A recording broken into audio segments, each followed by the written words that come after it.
So hello everyone, welcome back to the channel. In this video, we will gonna learn about Web2 case. Okay, so let's start. Imagine you have purchased a laptop. After a few days, you notice that the keyboard is not working properly. You visit the company support page and fill out a form with your name, email, phone number, subject, and description of the issue. After clicking submit, Salesforce automatically creates a case for the support team. That's exactly what Web2 case does.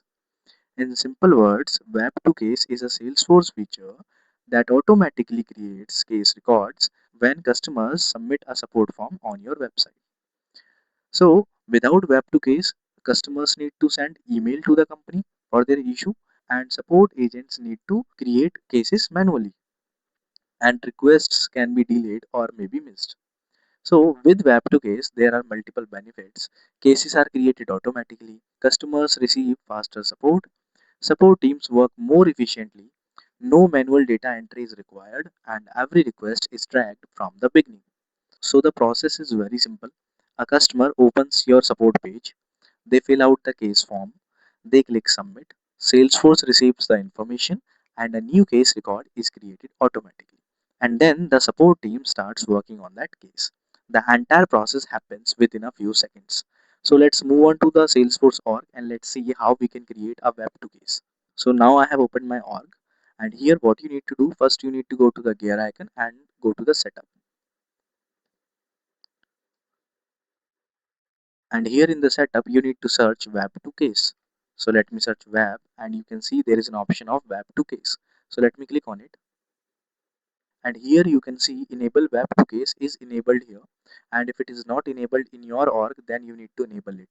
Okay, and here in the default response template you need to click on this lookup icon, and you need to search for support and click on go.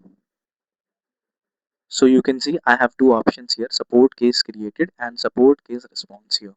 So if someone fills a form through web, this is the template we are going to use. Okay, and you can see it is by default selected here too. And here you can check box on this if you want to hide record information in your email, and you can give your own email signature too. So I'm leaving the fields as it is, and I'm clicking on save here.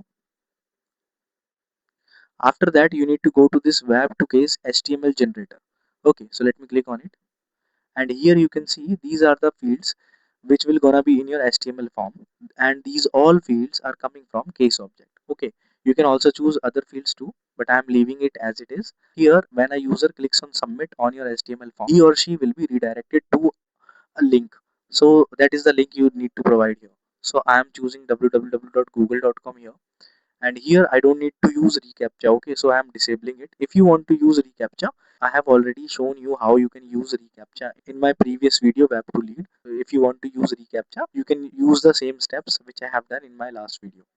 Okay, so let me click on generate button, and here you can see now this is giving me a HTML form. So let me copy this and let me paste it in my VS Code here. I have created an HTML file web to case, and then I have pasted my code here. So now I have to click on this go live button. So after clicking on this go live button, you can see there is a form here. Styling is very poor, but you can customize it using GPT or any AI tool. Okay, so let me fill this form here.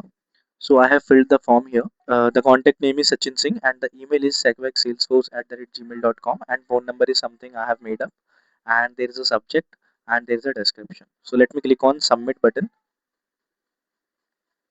and here you can see I am redirected to the Google page because I have given the link of google.com in my redirected link.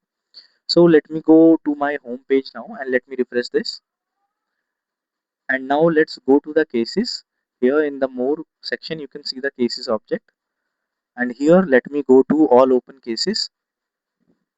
And here you can see my new record has been created here. So let me open this record. And here you can see that there is a case number, and there is my web email, and this is my name which I have given, and this is my phone number which I have given in the form, and you can see the subject and description too. These are all the same I have given in the form. That's how you can create cases using web forms. And if your case is not getting created, what you need to do, you need to go to the setup, and here is an option of organization wide addresses. You need to click on this, and here you need to add an entry here of your Gmail. Okay, I have already added this entry. What you need to do, you need to click on add button, and you need to give a name here, and you need to give an email address. You can also select some profiles, or you can allow it for all profiles, and then you can click on save. After clicking on save, there will be an entry here like this one, and the status will not be verified.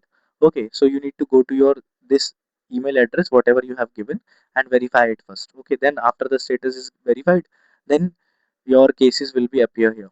If your cases are not coming here by simply creating web2 cases, okay, then you can do that approach. So thank you so much for watching. If you found this video helpful, don't forget to like the video and subscribe to the channel, and I will see you in the next lesson.